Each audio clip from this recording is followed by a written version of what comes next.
समाज के आह्वान पर श्री परशुराम वाहिनी ब्लॉक शाखा घनसौर द्वारा मुख्यमंत्री मध्य प्रदेश शासन भोपाल के नाम पर तहसीलदार पीयूष दुबे, नायब तहसीलदार रविंद्र पारदी, टीआई रमन सिंह मरकाम की उपस्थिति में तहसील कार्यालय में 8 सूत्री मांगों को लेकर एक ज्ञापन सौंपा गया तथा मांगों को लेकर तत्काल निर्णय लेने का आह्वान किया गया।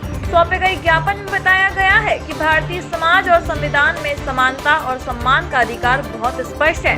राष्ट्र के निर्माण में ब्राह्मणों का योगदान सदैव अतुलनीय रहा है, किंतु फिर भी वे उपेक्षित हैं। अतः सर्व ब्राह्मण युवा समिति भोपाल के आह्वान पर यह आग्रह करते हुए बताया गया है कि उपचुनाव से पहले सर्व ब्राह्मण समाज की मांगों को पूर्ण किया जाए। सर्व ब्राह्मण समाज में जिन मांगों को रखा है उनमें ब्राह्मण कल्याण बोर्ड का गठन मुख्य मांगों के तौर पर देखा जा रहा है। इसके अलावा गरीब ब्राह्मण पुजारियों को संबल योजना में जोड़ा जाए। मध्य प्रदेश के सभी जिलों में श्री परशुराम मंदिर एवं मंगल भवन बनाने के लिए भूमि उपलब्ध कराई जाए। श्री परशुराम जन्मस्थली जानापाव में श्री परशुराम वैदिक विश्वविद्यालय की स्थापना हो।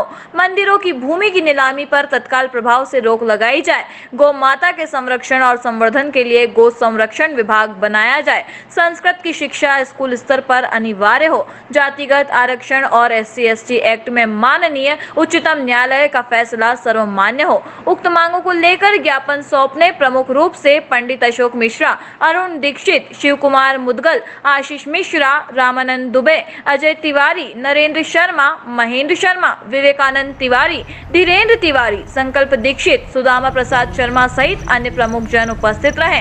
तरुण जैन की खास रिपोर्ट, भारत सागर न्यूज समाचार आपके द्वारा। माननीय मुख्यमंत्री के लिए हम समस्त जिला से सहित पूरे घनसौर तहसील के समस्त ब्राह्मण समाज के लोगों ने और अपनी जो मांगें रखी हैं, चूँकि किसी भी प्रकार का शासन आता है तो हमारी समाज को उपेक्षित दृष्टि से देखा जाता है। आखिर क्या बिगाड़ा है हम लोगों ने?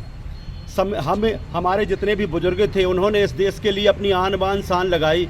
बाल गंगाधर तिलक ने गणेश उत्सव प्रारंभ किया, राजा राम मोहन राय ने दुर्गा उत्सव प्रारंभ करके इस देश को संगठित करने के लिए और आज़ादी की लड़ाई में हमारे बुजुर्गों ने जिस तरीके से अपना आन बान शान खून सब कुछ दिया है, इसके बावजूद भी प्रत्येक शासन हमें किस तरीके से उपेक्षित कर रहा है। हमारे जो बालक हैं, हमारे बाल बच्चों के लिए, हमारे खुद के परिवारों के लिए सरकार की तरफ से कोई योजना नहीं है। बताइए, बन बन भटक के और इस देश को हमने जिस तरीके से चलाने के लिए हमारे बुजुर्ग पीढ़ी ने अपना आन बान शान खून दिया, अपना पूरा जीवन लगा दिया। आज जितना भी अर्थशास्त्र है ब्राह्मणों की बदौलत है, जितना भी गणित है ब्राह्मणों की बदौलत है, जितने भी हिंदुस्तान का जितना भी वैज्ञानिक जो भी विज्ञान है, पूरे विश्व का जो विज्ञान है, उसमें हमारे ही ऋषि मुनियों की ही आस्था है या हमारे ऋषि मुनियों के द्वारा ही जो भी परिश्रम किया, उसी परिश्रम के आधार पर आज जितनी दुनिया में विकास दिख रहा है वो खाली ब्राह्मणों की शक्ति है या ब्राह्मणों की परिश्रम है। हमने कहाँ राज्य प्राप्त किया है कि किस राज्य में राजाओं ने राज्य भोग है, परंतु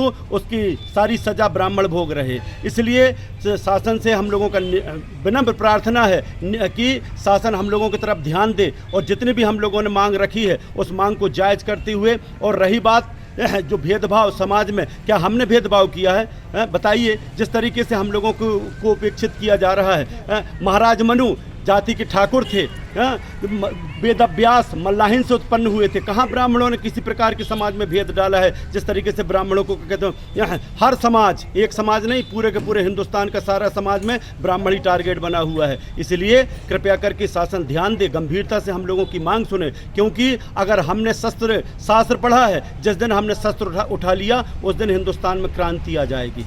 ये बात ध्यान रखें आप। धन्यवाद।